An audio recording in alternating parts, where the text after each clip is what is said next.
बिस्मिल्लाहिर्रहमानिर्रहीम। History expose के मोअज़्ज़ज़ नाज़रीन, अस्सलामु अलैकुम व रहमतुल्लाहि व बरकातुहू। आज हमारे साथ मौजूद हैं कलर सईदा हाई स्कूल के टीचर। सब तो पहला नाम जान सकते हैं थोड़ा? जी, मोहम्मद शबीर साबरी। मोहम्मद शबीर साबरी यानी चिश्ती साबरी। साबर माशाअल्लाह जी, ठीक हो गया। अच्छा, इसकी स्टोरी अज असी नगरू लैसा इस महल की सन 1800 ਦੇ ਵਿੱਚ बने हैं। तो उस तो बाद इसकी सारी तारीख इंशाल्लाह ਤੁਹਾਡੀ खिदमत भी पेश की जाएगी। इंशाल्लाह तुसी सुनोगे तो लुत्फ भी आएगा और तारीखी इमारतों के नाल जिन्होंने दिलचस्पी है और तारीख के हवाले नाल जड़े दिलचस्पी रखते हैं उन्होंने इलम में इंशाल्लाह काफ़ी इजाफा होएगा। अच्छा, एक केड़ा शहर है जी? ये कलर सईदा कलर सईदा शहर है और उहदे विच इस बिल्डिंग का नाम? इस बिल्डिंग का नाम बेदी महल बेदी महल है। और एक केड़ी जगह पे इस वक्त टाउन केड़ा? ये कलर सईदा बल्दिया टाउन है। बल्दिया टाउन। और ये पहला स्कूल सी? जी, ये पहले एक हिंदू दौर जो बाबा खैम सिंह ने बिल्डिंग थी उस जाती रिहाइश वास्ते इस्तेमाल करने वास्ते बनाई गई। बाद फिर 1948 पार्टीशन जिसले हुई 47 उन्होंने जाने तो बाद स्कूल हैंड ओवर है। इस तो बाद फिर वो नई बिल्डिंग बनी। फिर 97 जी बिल्डिंग नई बनाई गई। ये गवर्नर जनरल उस वक्त टिक्का खान साहब से उन्होंने क्वेश्चन वाले बिल्डिंग बनती जो मेरी ने हेड मास्टर साहब से मिर्ज़ा मुश्ताक अहमद उन्होंने ना जिक्र ना करिए अगर ज्यादती हो सी, क्योंकि सब तो ज़्यादा कोशिश मिर्ज़ा मुश्ताक साहब से और है भी साढ़े इलाके दे होंदे फिर तो बहुत ही ज्यादती। मिर्ज़ा मुश्ताक साहब नाल एक उन्होंने बहुत करीबी साथी थे, सरदार मोहम्मद सलाउद्दीन अहमद नाम था उनका। भाई उनके पड़ोसी थे एक ही गांव के तकरीबन जनरल टिक्का साहब को सरदार साहब। तो उन दोनों ने बड़ी कोशिश की है। कोशिश करने के बाद ये बिल्डिंग नई तामीर हुई है। तो अब जो कि ये महकमे ने बिल्डिंग डेंजरस करार दे दी है, इसके अंदर जाना हमारे लिए ख़तरे से खाली नहीं है, इसलिए हम एहतियात करते हैं कि इस बिल्डिंग के अंदर दाखिल ना होया जाए। वैसे तो इसकी लोग आम कब्र तस्वर करने, लेकिन कब्र नहीं है। एक कब्र जी जी। ये इस बाबे ने कोई याद पलंग बनाया गया बाबे अपने किसी बुजुर्ग ने। अच्छा, इतना मतलब कि मदफन कोई भी नहीं है? जी जी।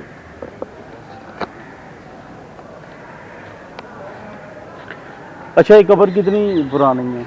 ये तकरीबन 130-40 साल है लगभग। अच्छा, ये बुजुर्ग जड़े सन जिन्हों की यानी कि ना तो मनसूब किया गया मुसलमान सन या कोई और मजहब नाल? ना, एक वो गैर मजहब से। वैसे गैर मजहब सन। ठीक है, ठीक हो गया। अच्छा, इस महल का नाम की? इस महल का नाम बेदी महल इसकी कहने। अच्छा, तो इस ना जरा मालक था उसकी बाबा खैम सिंह कहने। बाबा खैम सिंह। बाबा खैम सिंह। ठीक। ये तकरीबन 1820-1800 अच्छा 3 ने लगभग जरा सही बनता। अच्छा, बाकी इसके अंदर ਅਸੀਂ ਜਾ ਸਕਦੇ ਹਾਂ? आज जाने में वो गया पे गया लड़के ਤੇ ਇਸ ਤੋਂ ਬਾਅਦ ਇਹ ਸਕੂਲ ਦੀ ਜਿਹੜੀ ਸਾਡੀ ਹੈ 1833 जिन्हें मैं वैसे स्कूल कायम होया ना बाबा जो गया तो उसने तो बाद बिल्डिंग मतलब एक स्कूल ने जिस तरह मैं पढ़िया है कि ये जिस वक्त 1948 ਦੇ ਵਿੱਚ पाकिस्तान और हिंदुस्तान पार्टीशन है जी, उस वक्त ये चले गए सन। ये तो चले गए। ठीक हो। वैसे तो उन्होंने तरह जितना ना कि पूरे इलाके ने जितने भी हिंदू थे ना सारे इतना जमा किए। ठीक हो। तो फिर वो खदशे ने पेश नज़र फिर क्योंकि ये माल ने किला नुमा आया। जी जी, किला नुमा बिल्कुल सही। तो फिर बाद जिसले इसको निकले स्कूल लैंड ओवर होया महकमा औकाफ ने गया। जी जी। फिर साढ़े गवर्नमेंट जरा डिस्ट्रिक्ट बोर्ड स्कूल ਹੁਣ ਇਹ ਕੁਝ ਅਰਸਾ ਸਕੂਲ ਦੇ ਤੌਰ ਤੇ ਇਸਤੇਮਾਲ ਹੋਣ ਤੋਂ ਬਾਅਦ ਇਹ ਬਿਲਡਿੰਗ ਯਾਨੀ ਕਿ ਇਹ ਬਿਲਡਿੰਗ ਖਤਰੇ ਦਾ ਸ਼ਿਕਾਰ ਸੀ। ਬਿਲਡਿੰਗ ਜਿਹੜੀ ਹੈ ਵੈਸੇ ਖਤਰੇ ਦਾ ਸ਼ਿਕਾਰ ਨਹੀਂ ਸੀ। ਠੀਕ ਹੈ, ਯਾਨੀ ਬਿਲਡਿੰਗ ਠੀਕ ਸੀ। ਅੱਛਾ, ਲੇਕਿਨ ਹੁਣ ਇਹ ਖਤਰੇ ਦਾ ਸ਼ਿਕਾਰ ਹੋਈ। ਅੱਛਾ, ਉਸकी वजह यही कि भाई उस वक्त ये बिल्डिंग सारी नई नहीं थी बननी जी जी, जिस वक्त तक इसकी डेंजरस करार ना देता। अच्छा अच्छा, ठीक। महकमे डेंजरस करार देता फिर दोबारा जाता है यानी कि बचन तो मसला बनने तो पहले ही बिल्डिंग नई बिल्डिंग बनाई गई। ये उस वक्त जनरल टिक्का साहब थे।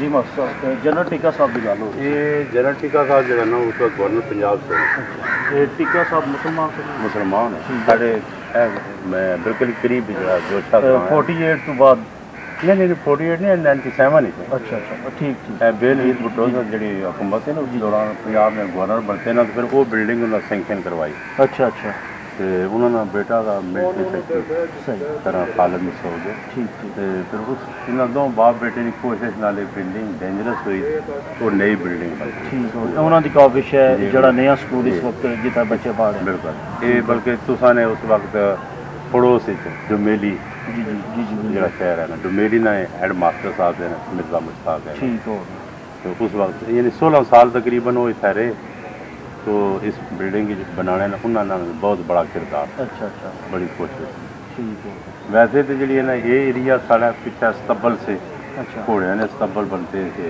अच्छा मतलब बिल्डिंग तो हर एरिया बनती थी इस एरिया की बिल्डिंग से एक मेहमान खाना था बड़ा ज़बरदस्त सही वो पार सारे जड़े वे मुलाजमा नहीं रहायश से अच्छा ते इस एरिया इतों कि ना तो उस कोने तक ये सारे जड़े ना वो बनते थे लंगर खाने जड़े मस्मार का भी चाहिए जी खत्म हो गई मतलब गिरने के जो वक्त गुजरना क्या ये खुद ब खुद गिरने के ठीक हो गया बिल्डिंग हूँ इतना ये हालांकि छत्ता ना वो डरने अंदर कोई बढ़ना इस मारे नहीं है कि भाई किस वक्त भी कुछ हो जाए। यानी ये तारीखी मंजिल है इनू वैसे क्योंकि जिस तरह तुम दस रहे हो कि ये शिकार है मस्मारी का जी तो इसकी हिफाजत की जाए अगर क्योंकि तारीखी विरसा है साडा जी जी बिल्कुल ऐसा कोई इकदाम गवर्नमेंट ने ऐसा इकदाम आज तो को तकरीबन 8-10 साल पहले राजा मलक है ना राजा अनवर वो बनता कि एजुकेशन ना कोई स्पेशल सेक्रेटरी वगैरह बनाया था उस बड़ी कोशिश की थी बल्कि 98 लाख रुपया सैंक्शन होया था अच्छा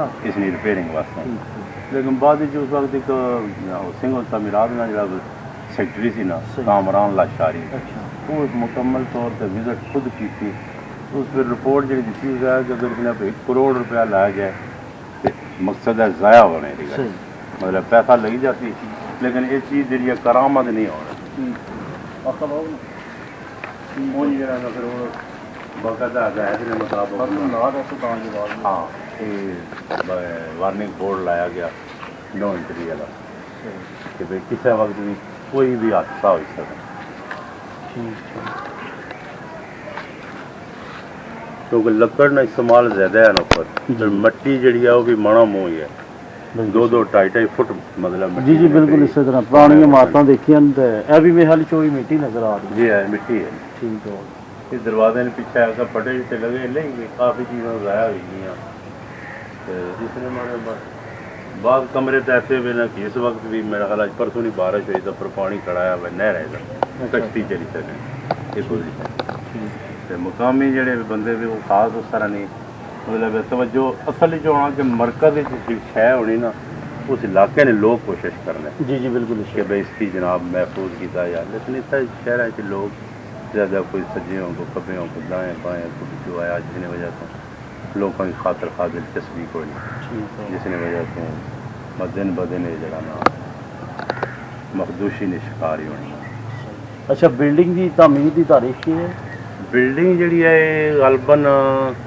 1833-34 च तामीर हुई ठीक हो ते 1833 स्कूल बनया लेकिन इत्थे नहीं था स्कूल आया पहले स्कूल की बिल्डिंग ऊपर सही ये जो पार्टीशन हुई पार्टीशन तो बाद जरा ना स्कूल इतने शिफ्ट होया तकरीबन 1949 ठीक है और 48 तो बाद फिर पाकिस्तान के कोल आ गए और स्कूल बन ठीक हो बहुत शुक्रिया आप सब आपका अल्लाह ताला खुश रखें आपने तारीख के हवाले से हिस्ट्री एक्सपोज को काफ़ी और उसके मोअज़्ज़ज़ नाज़रीन को आगाह किया अल्लाह ताला आपके भी इल्म अमल में इजाफ़ा अता फरमाए हमारे भी दुआओं में ज़रूर याद रखें अस्सलाम वालेकुम। वालेकुम अस्सलाम जज़ाकल्लाह।